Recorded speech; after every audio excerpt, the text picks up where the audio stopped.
From the Open Season Studios, welcome to SuperTalk Outdoors, where we celebrate every single Monday at lunchtime the world-class outdoors of the state of Mississippi, because we are the capital of the outdoors in America. I want to thank you for joining us on the powerful SuperTalk Mississippi Radio Network.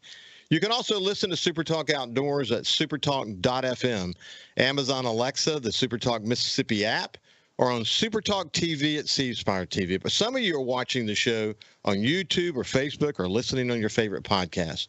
We really appreciate that. As we say every week, we try to be there wherever, whenever you want to engage in the show, and we really appreciate it. It's July the 8th, 2024. Listen, I'm fresh back from a trip out west. We spent some time in Wyoming and Montana and Idaho. We rented this beautiful house on the mountain in Idaho in a place called Island Park. And it was just a short drive to Montana or Wyoming, of course, Yellowstone. We did a 14-hour drive one day through Yellowstone and down to Grand Tetons and enjoyed that trip, and then drove back through Yellowstone, got back at 11. And of course, this time of year it's hardly dark even at 11. So that was hard to get adjusted to. But we spent some time fly fishing in Montana, and man, we discovered this place. For people who have been to Montana, you may know this wonderful place called Between the Lakes. It's in southern Montana, and the name of the fly shop that we went to was called Gallup Slide Inn. For people who know that, you probably are aware of that place. I've never been there before, but the owner of the house that we rented gave us that name and said, "Go by there; they can help figure you out as far as where to go," because we kind of wanted to go to some isolated places off the beaten path. And this young man named Jake at the Gallup Slide Inn, it literally took my son's phone and put a pin in and said, if you don't catch fish there, it will change, the scenes will change your life. And this area was called Between the Lakes, and we went down this long dirt road, man. He said, "You'll know you've arrived. There's an outhouse there." And we got there, and we started preparing to get ready to go do some fly fishing surrounded by mountains. It was just absolutely beautiful. Some of the best cutthroat trout fishing in the world. And we're there getting ready. I heard a guy at the car next to us, and I said, "God, that guy sounds like he might be from Mississippi." And I said, "Man, where are you from?" He said, "Oxford." I said, "You got to be kidding me." He said, "No." He said, "Where are you from?" I said, "We're from the coast." He said, "I'll be darned." He said, "How'd you get here?" I said, "We flew in a couple of days ago." He said, "We drove 29 hours. We drove 29 hours to fish this spot." I said, that is so impressive. But, it just goes to remind us all that we live in a really, really small world, don't we? My goodness, to be out in the middle of nowhere in Montana and bump into a group from Oxford, that's kind of crazy when you think about it. Hey, listen, also went fishing offshore over the weekend, had an awesome trip. Absolutely incredible. This time of year, we get a lot of thunderstorms in the afternoon, so it was a really iffy forecast. Went out, had thunderstorms around us. It was slick as glass all day long. Ran over 200 miles in the boat and loaded the boat with a snapper, and we had king mackerel fishing. Was awesome. It was just a great trip with my two brother-in-laws and my son Jordan. I wish my son Justin, who had to return from a vacation back to New York, but wish he could have been with us. But it's kind of an annual trip we take every 4th of July weekend, and it was a lot of fun, and the weather was just incredible. Maybe the hurricane that was out in the Gulf helped sort of change the conditions in coastal Mississippi, but offshore here was absolutely beautiful. Hey, listen, we have two new commissioners on the Commission for Wildlife, Fisheries, and Parks. I posted about it at the SuperTalk Outdoors Facebook page. We're the ones who broke the story. SuperTalk Mississippi News, this great news team at SuperTalk Mississippi News, officially broke the news story. And let me read to you some elements from it. This actually came from an internal email that was obtained by SuperTalk Mississippi News. It was an internal email that was sent to the Department of Wildlife, Fisheries, and Parks employees. To my knowledge, the governor hasn't actually officially announced it. You know, I may have missed it, but I haven't seen any official announcement from the governor. But it said that they have announced, the governor had announced, or what was going to put up for Senate confirmation, Colin Maloney and Todd Hairston. I know Todd, I'll come back to that in just a second, but they were both appointed to by the governor to the 5-member commission. And, of course, the appointments are going to be subject to confirmation by the Mississippi Senate. Let's see. Here's how, from the email, it said, "We are pleased to announce that Governor Tate Reeves has made 2 new appointments to the Commission of Wildlife, Fisheries, and Parks. Colin Maloney of Tupelo will represent the 1st Congressional District. That is the position that the former chairman, Commissioner Coster, had. He rolls off. And Todd Hairston from Gulfport will represent the 5th Congressional District, the email reads. We welcome Colin and Todd to the MDWFP and look forward to working with them to advance conservation. Maloney and Hairston's appointments come after outdoorsmen and women across the state called for qualified individuals to be appointed to the Wildlife Commission. By trade, Maloney is the president and chief executive officer of Century Construction Group, while Hairston is a business development officer for Covington Civil and Environmental. Both are avid outdoorsmen who have board experience. Maloney served most recently on the Mississippi Outdoor Stewardship Trust Fund Board of Trustees. They've done a great job, incidentally. We'll talk a little bit more about that in a second. And Hairston was a member of the Mississippi Wildlife Fisheries and Parks Foundation Board. Hairston replaces Leonard Bentz, who was not reconfirmed by the Senate amid an illegal hunting scandal, while Maloney was selected to replace the former chairman, Bill Coster, as I mentioned. The other returning wildlife commissioners are Gary Rhodes, Billy Munger, and, of course, Scott Coopwood, who will be the chairman now.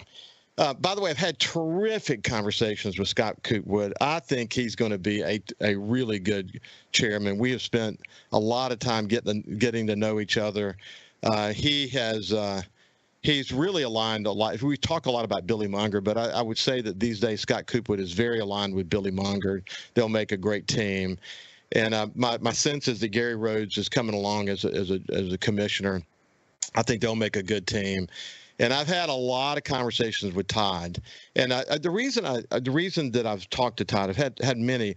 Todd and I actually worked together. I chaired the tourism committee as a vice chairman for the Governor's Commission on Recovery, Rebuilding, and Renewal after Hurricane Katrina. We wrote the tourism recovery plan for the Governor's Commission report following Hurricane Katrina. Of course, we had to get land-based gaming, and there was a lot of important work that we were doing. Todd actually served on my committee. We had a number of people from across the coast in hospitality and business community who worked with us. Incidentally, about 1,000 people were involved in that effort overall. Just a huge, incredible effort that a book was written about. I had the honor of writing the foreword to that book, America's Great Storm, by Haley Barber. But anyway, Todd was on the committee and was a terrific member of the committee. Todd struggled, just to be honest with you, he struggled with alcoholism. He had some significant issues. And he has been on the road to recovery for, I think, about 3 years. So anyone who knew him before, you wouldn't know the Todd that you would see today. I have had deep, long conversations with Todd Hairston. I've heard rumors and whatever, but let me tell you, what I've learned about him is a beautiful story of redemption. In his story is a story of hope. So if you know people who have addiction, and I talk about this a lot on my other show, the Ricky Matthews Show, if you know people who have struggled with addiction or who have made it through addiction, you know their story. You know, the person that you knew is a different person that you know today. And so I would encourage anyone who knew Todd before to reach out and get to know him as he is today. And if you know someone who's astray today and needs a story of hope and redemption, then you ought to dive into Todd Hairston's story. It's really terrific. And you'll be very impressed. I think that story, incidentally, helps him because he loves the outdoors in a very, very significant way. and he's going onto the commission because he's got young kids, and he knows that the decisions that he will make as a commissioner will affect their legacy. He knows that, and as deeply in his soul as you can possibly express. He gets that. And to hear his story is a very inspiring story. So in a lot of ways, his redemption will make him a better commissioner. He's going to actually join me in the next few weeks, and I'll let him tell his story in more detail. But if you knew Todd before, I would really encourage you to get to know him now. And if you didn't know him before, I think you'll enjoy getting to know him as a commissioner on this board. When we come back, we'll continue the conversation, and then I'll be joined at some point by Ed Penny from Ducks Unlimited. We'll see you after this. Welcome back to Super Talk Outdoors from the Open Season Properties studio. Open Season Properties is a full-service real estate company with a team approach philosophy that ensures your needs are of the highest priority, whether it's rural land sales, residential, or commercial properties. Open Season Properties markets and sells real estate in Mississippi, Louisiana, Arkansas, Tennessee, Alabama, and Georgia. And they're dedicated to the development of long-term client relationships and unwavering commitment to service. Go to openseasonproperties.com to learn more. I think you'll be glad you did. We're just thrilled to have them as a primary sponsor of Super Talk Outdoors. Hey, listen, when we went to break, we were telling you about the two new commissioners that will be joining the commission. I've heard terrific things about Colin Maloney. I've actually sent him a couple of texts. I haven't heard back from him yet, but I look forward to getting to know him better. I have followed his actions on the Outdoor Stewardship Trust Fund board. This board has done terrific work in the first 2 years. They had to start from scratch, and they have done excellent work. In fact, Ed Penny from Ducks Unlimited will be joining me shortly, and we'll talk a little bit more about the Outdoor Stewardship Trust Fund board. And as I mentioned before we went to break, I know Todd Hairston personally. I support his joining the commission. I'm excited about his story and how he will inspire others. And I think he's a serious decision maker. So we will all watch together. And then I would look forward to Todd joining me on a very near future, actually, and let him tell you more about his story. It's very inspiring, and I think that when you hear it, you'll feel the same way. I'm excited about there being two new board members because they've got serious decisions to make. You go back in time as it relates to CWD, and we have not done everything we need to do as it relates to managing chronic waste and disease. We've done full shows about it. I've had a number of really good shows to talk about it, to talk about the myths that exist about CWD, but don't let anybody convince you it's not real. It's really real. It's big time. It's a big time problem in America. It threatens whitetail deer hunting as we know it today in a big way. And places like Benton County, Mississippi, is the canary in the landmine for what we could experience across the state. People who own land in Benton County, they don't see mature deer anymore. This is a serious issue, and there is no cure for CWD. But we know from data that's being collected, we know where the best practices are. We know the states that are practicing the best management techniques. And all we've got to do is adopt those best practices here in Mississippi, and we can slow it down. The goal is to slow CWD down. Can't cure it yet, but we can slow it down and give the science a chance to catch up. That's our goal. We haven't been doing that. We've been making changes, for example, to the CWD plan. I'll give you just one quick example. In Chairman Kosser's county, and he's rolled off now, but in his county, we changed the CWD plan because he had land there. That's where he hunted. So it just so happens that's where I hunt too. One of the farms that I lease is in that county. It was in a CWD plan and then suddenly was out, and with no really discernible reason. It was not a best practice. Trust me. Some people quiver about whether that move was legal or not. That's not what's important here. What's important here is that we do the right thing as it relates to CWD. You can't have a CWD plan and then go against your department in terms of how to manage it. You can't just turn on a dime and do things that don't make sense when you compare it to what we know about CWD. So the new commission, as it goes forward, has to make serious decisions as it relates to chronic wasting disease. And I'm confident that we've got a group today that's going to address it and make some tough decisions and do what we've got to do to manage this appropriately. We now have CWD and at least 2 enclosures in Mississippi and 2 high fences. They've got decisions to make about that. So there's some tough decisions, and we need strong, tough, independent folks who don't have special interests supporting them to get after CWD in a way that supports the department. Because people like William McKinley and others on the staff who are leaders in America in terms of understanding CWD, we got to support their efforts. And the data is so clear about how to slow it down. We know this. So I welcome these 2 new board members, and I look forward to working with them. And we'll stay focused on them, and that's part of what this show is all about. So with that said, we're going to shift gears now, and we're going to invite Ed Penny from Ducks Unlimited in. We'll remind you what he does at Ducks Unlimited, but before we go any further, let me welcome Ed back to the show. How you doing, Ed? I'm doing great, Ricky. Great to see you again and hear your voice. It's been a while since I've been on, so it's good to be back. We got a lot to talk about today. We do, man. We do. Let's start, if you don't mind. We'll just start right off the top.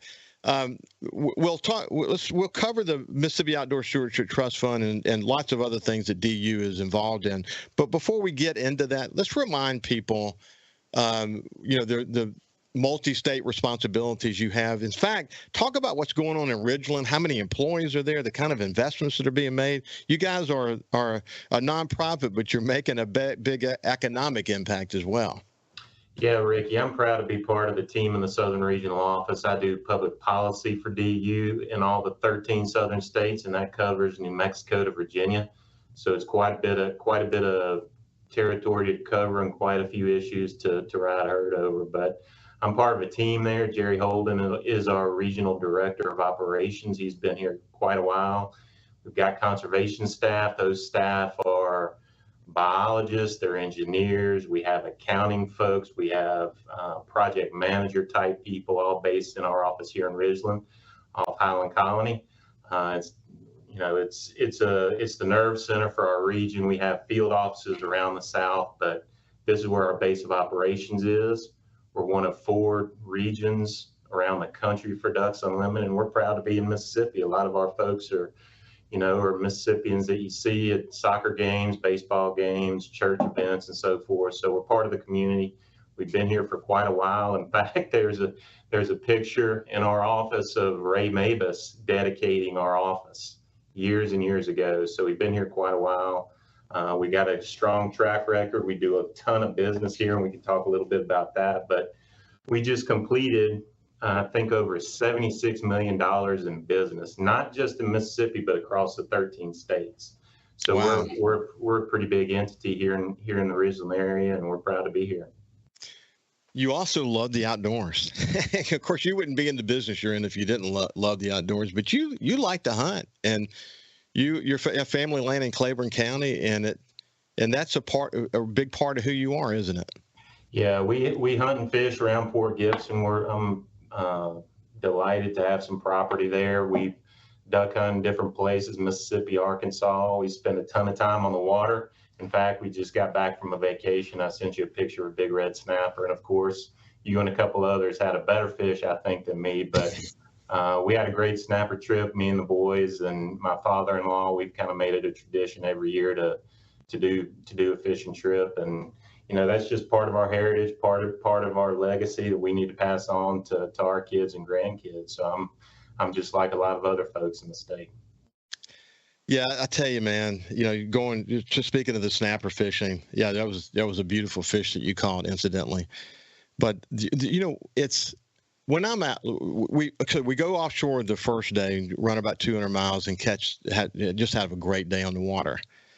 And then yesterday we go to Horn Island and just enjoy a family day at Horn Island. We brought the big boat with the family, all the extended family, and then my son we have a Triton Bay boat. He brought it as well, so we could go do some fishing and trolling. But I'm sitting there looking at, when he came back up and tied up, and I'm looking at this beautiful view of Horn Island and this calm water and just reflecting a bit about, gosh, man, we're so lucky to live in Mississippi. And I'm reminded once again, as I say every week, that we're the capital of the outdoors in America, and I don't find anybody who really truly understands what we have to offer, who's going to fight me against that. I mean, I'd love to go into Montana. Believe me, they've got cutthroat. We don't have that here. You know, we had elk in the front yard of this house that we leased, and we don't have elk here. But, buddy, when you start getting down to turkey and deer and duck hunting and offshore fishing and backwater fishing and crappie fishing and all my goodness, there are very few states in this nation that are going to have a good argument against Mississippi being the leader. And one other thing about Claiborne County, the other county where there was a CWD change was in Claiborne County. And you spoke up, and I appreciate you doing that. We've got to all kind of join together. What's important now is that we move forward. We learn from our experiences. We gather the data, and that the department push forward with implementing best practices as it relates to CWD. And, you know, I lease land. You're a property owner. There are others like us. We got folks in Benton County that are beginning to reach out to me. I look forward to having them on the show. We're going to move forward in a positive way, I believe. I think sometimes there's a powerful lubrication to change that comes from pain. And we're feeling some pain now, and I think there's some lubricant now with some new commissioners, and I think we're going to be moving in the right direction now. Hey, when we come back, we're going to find out what's going on with the Farm Bill, the Mississippi Outdoor Stewardship Trust Fund, and lots of other things related to DU. We'll see you after this. Welcome back to SuperTalk Outdoors from the Open Season Property Studio. Thrilled to have them as a primary sponsor of SuperTalk Outdoors. Also, another sponsor, Mississippi Land Bank. Listen, if you're looking to purchase that perfect piece of hunting property, upgrade your farm equipment, or have you been dreaming of owning your slice of heaven out in the country, look no further than Mississippi Land Bank for your financing needs. For more than 100 years, farming families and landowners in North Mississippi have turned to Mississippi Land Bank for all kinds of financial solutions, whether it's for land, equipment, or livestock. For more information, visit MississippiLandBank.com or go by and see one of their friendly staff at any of their offices. And incidentally, as I've mentioned several times, they actually recently helped some of my partners buy some additional land adjacent to some land that we lease. Beautiful duck and deer property. So we really appreciate Mississippi Land Bank. They're terrific. Okay, so now let's get back to my friend Ed Penny from Ducks Unlimited, someone I have really enjoyed getting to know through this show. I mean, once we connected through this show, there's a large number of us that have become sort of connected now. We call ourselves, what do we call ourselves? The Wildlife Group? What is it? I think the Wildlife Crew is what somebody calls it. The Wildlife Crew, that's right. And what it is a bunch of leaders in the outdoors community and the conservation community who's kind of joined together. We're of like mind about where Mississippi needs to head. And if you were to look at this list, and no one will ever know who's on that list, but if you were to look at the list, you would think, this is a group I wouldn't want to have to deal with.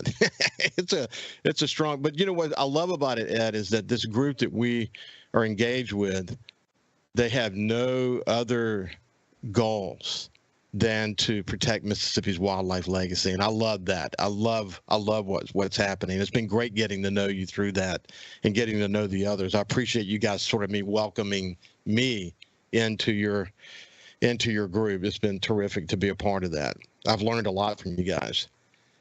Okay, so the Outdoor Stewardship Trust Fund, Colin Maloney, who's now our new commissioner, is served on that board. They've had 2 great years. They're about to go into a 3rd year. We've got more money coming from the legislature. They had to start from scratch, and they did it in a very legitimate, very concentrated way. It's terrific to watch them in action. But they've really had a good first 2 years, haven't they? We've had a phenomenal first couple of years. And before we go into what the Trust Fund Board has done, and I appreciate their efforts, and it wouldn't have been possible without the legislature, we do want to shout out all of our committee chairs that are supporting it, particularly on the House side. Chairman Reed, Chairman Bounds, Chairman Lamar, Chairman Kincaid, of course, Speaker White. Everyone is fully on board with supporting the trust fund. We're absolutely thrilled to get another strong slug of funding this year and $12 million. That also wouldn't have been possible without the Senate side support too, Lieutenant Governor Hoseman and Senator Hobson on the Appropriations Committee. But there's a lot of work still to be done, but the trust fund board, and again, thanks to Governor Reeves and Lieutenant Governor Hoseman, they've put strong appointees on the board that have done a tremendous amount of work setting up this thing. It would not have been able to take such a successful route without those folks. And Colin Maloney was there at the beginning. Happy to see him be appointed to the Wildlife Commission, but we will miss him on the trust fund board. Yeah, listen, I've gotten to know several members, and I'm not going to try to list them all, but Joe Cloyd from the Coast has done a terrific job. Drew St. John, I have tremendous respect for Drew St. John. You've heard me mention about the St. John Family Trust and their funding Bronson Strickland's chair position at the Deer Lab at Mississippi State. I mean, he puts his money and his energy where his mouth is. I've enjoyed getting to know him better. And I've heard terrific things about Colin Maloney. So, and there are so many other members, but I agree with you. I think the governor and both Tate Reeves and Lieutenant Governor Delbert Hoseman have done a really good job of appointing commissioners there. And listen, specifically as it relates to Jason White and Delbert Hoseman, I know for a fact through my conversations with both of them, just spent an hour-long show with both of them recently. They believe in the Outdoor Stewardship Trust Fund. And I think eventually, I mean, what Delbert Hoseman said to me is that let's get a couple of years under our belt and let's get this thing moving in the right direction. And then we can start to talk about things like recurring funds. But we really need to do recurring funds. In other words, we need some type of diversion. And I know some people don't like that thought, but the reality is we need it, because if we do it, then we can really start to focus on multi-year projects. If we have to wait for an allocation every year, then it really does affect how we can allocate money on a multi-year basis. The reality also is that everything that we hoped would happen as it relates to the Outdoor Stewardship Trust Fund in terms of matching dollars, put up $1 from the fund, and then we'll get up to 3 or maybe even more matching funds from other sources. That part has really turned out well, and I think we can even do better. I think we'll find even more matching funds. So having DU and the Nature Conservancy and others at the table who have experience in other states, who can bring those best practices back to Mississippi in terms of matching funds, and having people like James Cummings, who literally wrote the book on how to do this. He knows all about where the matching dollars are and the Clean Water Act and the Farm Bill specifically. I think we're moving in the right direction. I mean, and you guys, you've had some good success there as well, haven't you? We have, and I too respect that viewpoint that we need to show success with trust fund dollars, and we need to show our accomplishments before we see greater and more dollars or a recurring source of funds, which in my mind, it makes the most sense to make sporting goods sales tax, or the sales tax on sporting goods, that funding source for a conservation fund. But with that being said, we do need to show success. We will this year. DU's rapidly completing our projects that we got funded the first year of funding. So we're thrilled to be a part of that. We're honored to have that funding. We want to be good stewards of it. And we want to show that the matching funds that we get from the federal government and private dollars through DU, that we're actually putting them on the ground. So, we got a lot of work to do. We don't take anything for granted, but we want to make sure that we're doing things the right way with the trust fund. Hey, listen, I've had so many good conversations about this recently, but as it relates to how we manage the duck situation, I had Frank Royer on from the Delta Waterfowl, and he helped sort of substantiate the point that there's habitat enhancements we can do in Mississippi, but at the end of the day, the ducks in Mississippi come from the prairie pothole region, and we can never lose that connection. And I just think, I think it's just about education. We have to be focused on that. The reality is that with the number of ducks that are getting hatched being down substantially, it's going to affect us. And then weather patterns, and then lack of habitat. This all goes together. There's no one answer that solves it. But the most important issue is what happens in the prairie pothole region. And you guys stay focused on that, don't you? We do. And DU's number one priority for the entire continent is conserving the prairie pothole region, protecting wetlands, where ducks breed, where our ducks come from. Our ducks are born and raised in Saskatchewan, Manitoba, Alberta, the Dakotas, and we are laser focused on that first. In fact, most of our funding goes to that region. And as I mentioned to you yesterday when we were talking, we have our biggest gift ever from an individual donor, in fact, from any source, was just made from a person who's got a Mississippi connection. And he obviously understands the importance of the prairie pothole region to Mississippi. Yeah, Jim Kennedy and Cox Enterprises, and I know them well. Actually, I had one of the presidents that worked with me in my company was a farmer executive with Cox Enterprise and knew Jim really well, and they have tremendous resources, and they've got huge footprint in Mississippi, personal footprint in Mississippi. And it's good to see that $100 million. My goodness, that is gigantic. But that's what it takes, man. It takes aligning people, aligning resources, and thinking in terms of what we can do locally within the state of Mississippi to enhance habitat, and then all the way up to flyaway. What happens? Hatchlings are hugely important to this conversation. Anything else you want to add to that? Yeah, I would say that the DU's strength is the fact that we work on a landscape scale, and the way that we work on a landscape scale is leveraging dollars. The trust fund is a good example of that at the state level. The fall flights program, when we take MDWFP duck stamp dollars and leverage them with DU's own dollars, and then go get federal dollars to do work in the prairie pothole region. That's what Mr. Kennedy wanted to do. He wanted to take his $100 million, which is an enormous gift. You can't understate how important that gift is, but he wanted to put it in a region that then can maximize the enjoyment and conservation of waterfowl for the entire continent. And we're thrilled and honored to have that. He's got a Mississippi connection. In fact, since he hunts in the Mississippi Delta, he could have gone anywhere. He hunts here in Mississippi, but he understands the importance of the prairie pothole region for the entire. Well, he does. He does. Maybe at some point I need to invite him to be on the show. When we come back with Ed Penny from Ducks Unlimited, we'll talk about the Farm Bill and some other stuff. We'll see you after this break. Welcome back to Super Talk Outdoors from the Open Season Studios. We really appreciate Open Season being part of it. In fact, in a world where honesty and dependability are rare, Austin Seals and Jordan Blissett at Open Season Properties stand out with their commitment to integrity and hard work.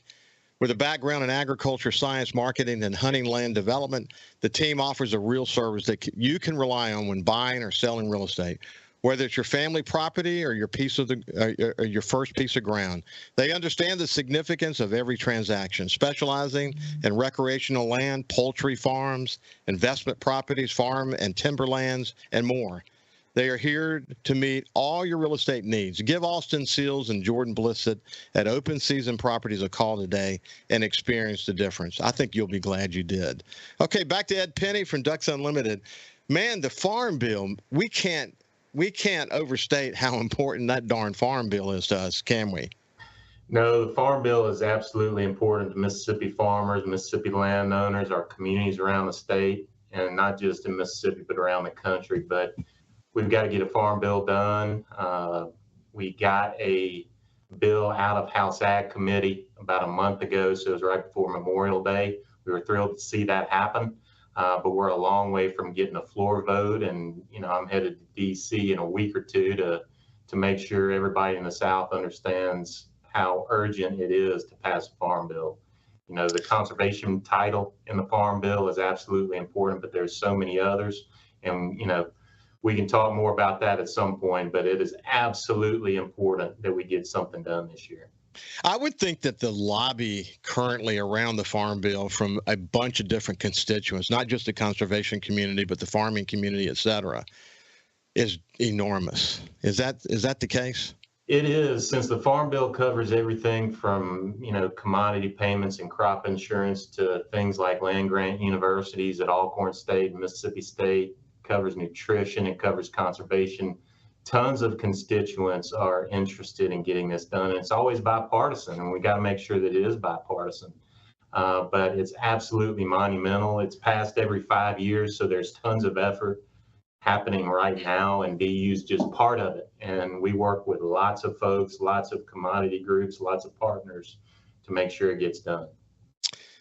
Well, it's so important, man. Hopefully we can get this thing through and resolve some of the issues that are causing disagreement and get this thing done, because it's as Ed points out, really, really important to us.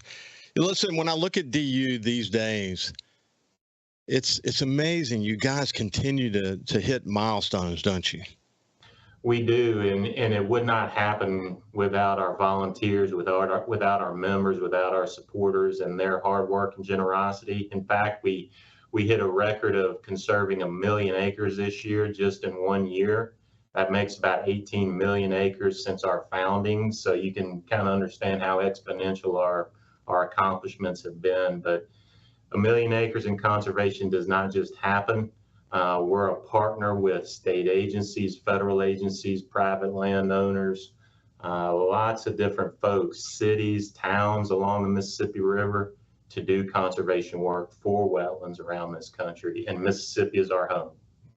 Mississippi is your home. This regional office is located in Ridgeland. A big, big deal.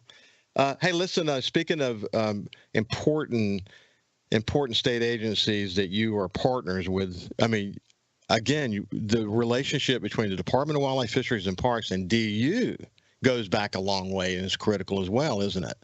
It is. I think it's over 30 years old. I mean, we've been working on breeding grounds projects for that long. We've been working on projects on WMAs for about the last 25 years. So we've got a long track record of working with MDWFP. We're honored to be working alongside them and doing what they say are their priorities. So our public lands, our private lands here in the state, our partners program that we work with them on, our management projects, our breeding grounds projects, they're all important. And we love working with them. We love their staff. We love, we know all of them, and we're honored to be part of the partnership there.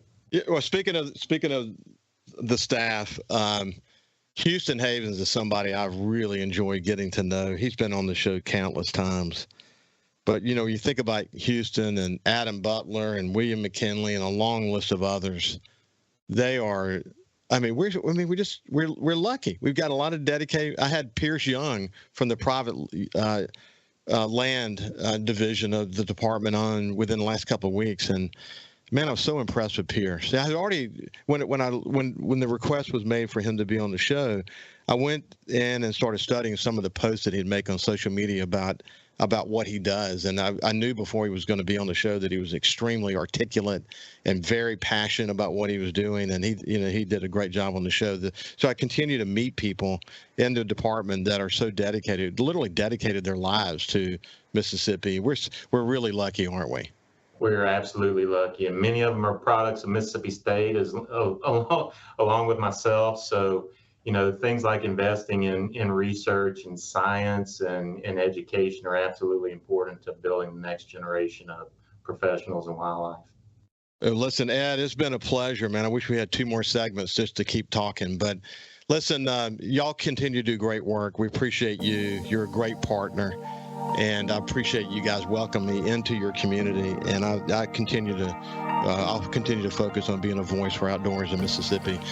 Listen, until next week, have a great time in the outdoors and always stay safe. Always put safety first. God bless you, and we'll see you next Monday.